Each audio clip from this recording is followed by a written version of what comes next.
Busy siya, day. Busy siya, guys. So, let's put him some activity for today. Hello, it's a beautiful morning here in Canada. Magandang gabi sa Pilipinas. First, we will set up the soil. We will start according to the number of the calves. Number 8, 7, 6. Come on here, you gonna help mommy? 5, 4, 3. Oopsie. Come on here, you're gonna help mommy, right? Yes. It's too windy already, so it will fall down. Right? Are you going to help mommy? Huh? See? It's kinda windy now. You going to help me? Yes. Oh, is that sink or float? Is that sink or float? Yellow. Who floats in there? Oh, can you put something that will gonna float in there? Okay. Okay. What do you think? Is that will float? Okay. Yes. So put something that will gonna float then. Come on. Car. Car. Washing. It's Wash a car. yes. Put something that will gonna float on the water. Can you? You're washing the car. Okay. Can you put something that will gonna float on the water? Is that will gonna float? Yes or no?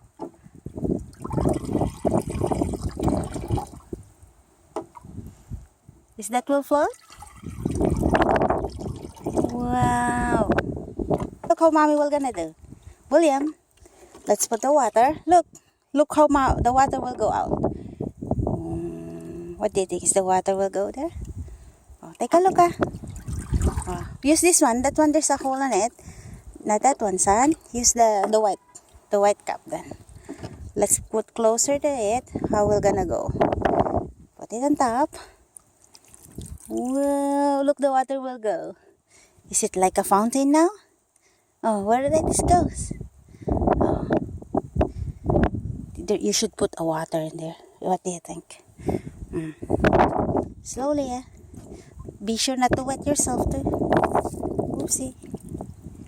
Yeah, we did it. Yes. Now some more. You want some more?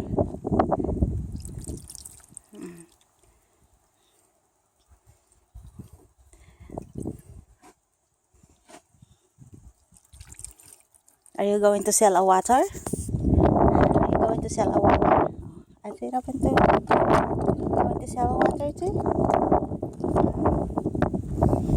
You transfer it there? Yeah. Oh, it's not level up though. Wondering why.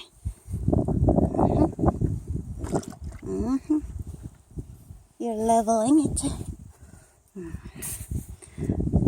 Oh, it's 3 minutes now. Oh. Are you going to transfer it now?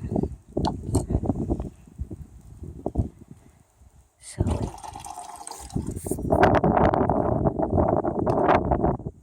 can you put something that will gonna sink on the water? Huh? Oh, what's your plan now? What's your plan? What is that? Oh, you're gonna use